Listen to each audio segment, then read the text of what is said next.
오늘은 카카오의 미래에 대해서 한번 전망을 해볼까요? 문재인 정권의 최대 수혜주, 바로 카카오죠. 카카오 같은 경우는 여러 가지 계열사를 많이 둬갖고 계열 확장과 더불어서 이익금을 창출을 같이 하고 있습니다. 다시 말해 플랫폼 기업이니까 사람들을 많이 확보해서 그걸 바탕으로 여러 가지 사업 부분에 무한정 진출할 수 있는 그 가능성이 지금의 카카오의 주가를 형성하고 있습니다. 근데 여기서 문제점이 있어요. 카카오는 누구의 자본을 먼저 투자를 받았을까요? 예, 물론 각종 벤처기업이나 뭐 이런 사모펀드나 캐피탈 이런 쪽에 물론 투자를 받았겠지만 그래도 카카오가 리스크가 있죠. 중국 자본이 초창기에 투자했다는 겁니다. 카카오의 이익 성장률과 시가총액이 점점점 불어나는 그 현상은 다시 말해 국부의 해외 유출을 의미합니다.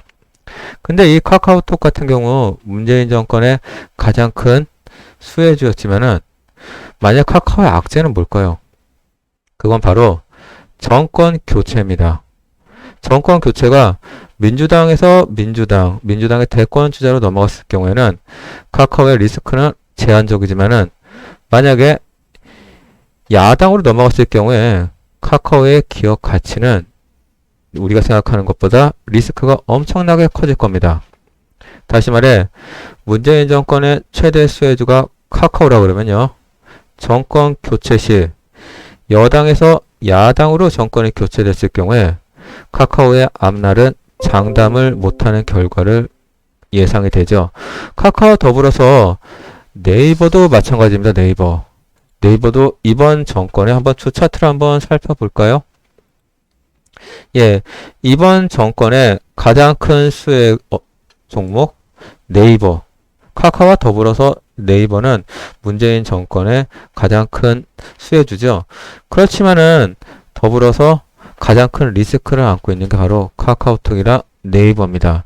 이제 정권이 1년도 안 남았습니다. 지금은 주가가 3,000포인트 시대인데요. 3,000포인트 시대의 핵심적인 역할을 한 게 삼성전자, 하이닉스와 더불어 이 카카오랑 네이버가 그 역할을 많이 했죠. 그럼 여기서 문제를 짚고 넘어갈 게 있습니다. 나는 투자를 했어. 이익을 봤어. 그러면 이익 실현을 언제 하면 되지? 그건 바로 이제부터 이익 실현을 하시면 됩니다. 카카오랑 네이버 같은 경우 정권 말기입니다. 정권 쪽 말기면은 정권 교체 시 무슨 일이 벌어질지 모르잖아요. 그러면 일정 부분 이익 실현을 하고 상황을 주시하는 것 또한 나쁜 건 아닙니다. 그럼 이 카카오톡 같은 경우에는 뭐가 문제냐? 바로 소상공인에 대한 사업 진출을 하고 있다는 거예요. 이 카카오랑 물론 네이버도 마찬가지예요. 소상공인 영역은 법률적으로 엄연히 중소기업, 척화업종 이런 식으로 보호를 받고 있습니다. 그렇지만 이 카카오나 네이버 같은 경우 진출하는 분야가 딱 정해져 있어요. 기존 기업이 갖고 있던 시장 또는 개인이 하는 업종. 그런데 자꾸 진출한다는 거예요. 이건 바로 자본을 통해서 개인을 말살하는 거예요. 다시 말해. 조선시대 말 대자본이 소장농의 농지를 빼앗듯이 카카오도 마찬가지입니다. 자본을 바탕으로 중소기업이나 소상공들이 그 사업 분야를 야금야금 먹고 있다는 게 그 가장 큰 나쁜 점이에요. 그러면 기업 쪽도 마찬가지예요. 기업 쪽으로 진출하죠. 엄연히 은행이 있습니다. 기존 은행이 못하는 거를 이 카카오뱅크를 통해서 어느 정도 하려고 하는 거는 인정을 해요. 그게 금리 부분에 있어서 일반 소비자들의 이익을 증대한다는 그런 긍정적인 효과가 있죠. 그렇지만 이 카카오뱅크, 카카오 모터스, 이거 카카오 엔터 이런 쪽으로 자꾸 진출한단 말이에요. 택시 시장의 호출 시장 같은 경우 거의 카카오톡에 독점을 하고 있잖아요. 이 문제점이 뭐냐면 중소업체들이 나눠 먹을 수 있는 거를 카카오라는 기업이 거대 자본과 플랫폼을 통해서 시장을 잠식을 하고 있다는 거예요. 이 부분이 앞으로 법률적으로도 이 카카오 쪽 같은 경우에는 분명히 제한을 걸 겁니다. 네이버도 마찬가지예요. 네이버도 광고 시장 이런 데 독점한다고 말이 많았어요. 이 네이버나 카카오 카카오나 네이버는 분명히 앞으로도 법률 개정을 통해서 제한을 갈 겁니다. 그게 바로 카카오, 네이버의 앞으로 큰 리스크고요. 이것보다 더 큰 리스크는 정권 교체예요. 지금 외국도 마찬가지예요.